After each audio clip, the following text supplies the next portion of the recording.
أنا آشور.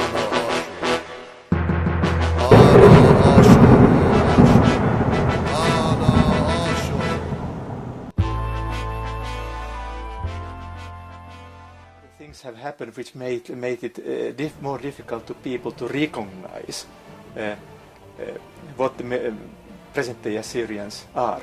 For instance, we have a state called Syria on the political map of today. And this is, of course, originally the Roman province of Syria. And it's an Arab state today. But it is originally Assyria.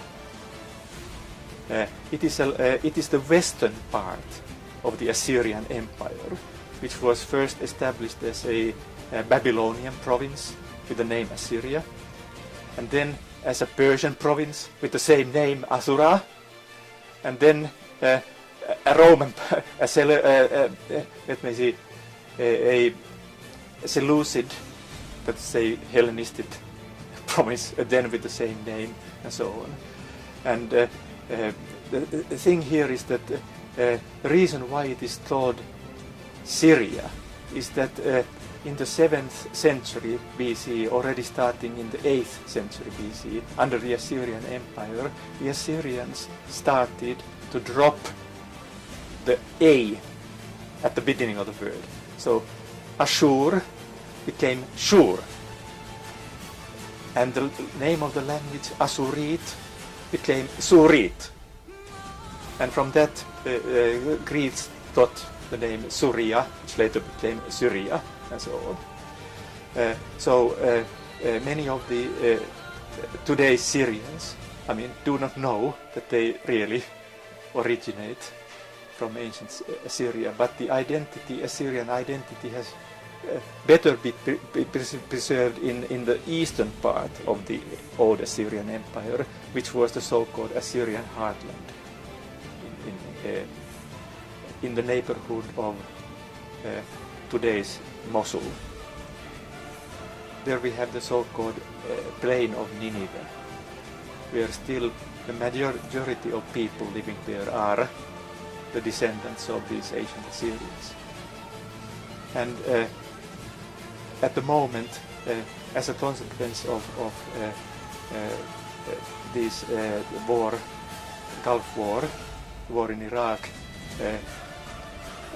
the killings, rapings and persecutions that are going on there have forced hundreds of thousands of the descendants of Assyria flee from the country. They now live in exile in Syria and Jordan. Their life is becoming unbearable. There is an estimated 750,000 people living there now, and they took all their possessions with them, and now they are short of money whereby to live, and so their visas are expiring. They have to return. But what is waiting for them in Iraq? Killings, murders, rapes, things like that. They need a safe place, safe haven, like the Kurds have gotten under the US umbrella, and such a haven, safe haven, has been proposed for this plain of Nineveh in the ancient Assyrian heartland. And I heartily hope, that this thing that is really possible on the basis of Iraq's modern constitution will become a reality. Otherwise,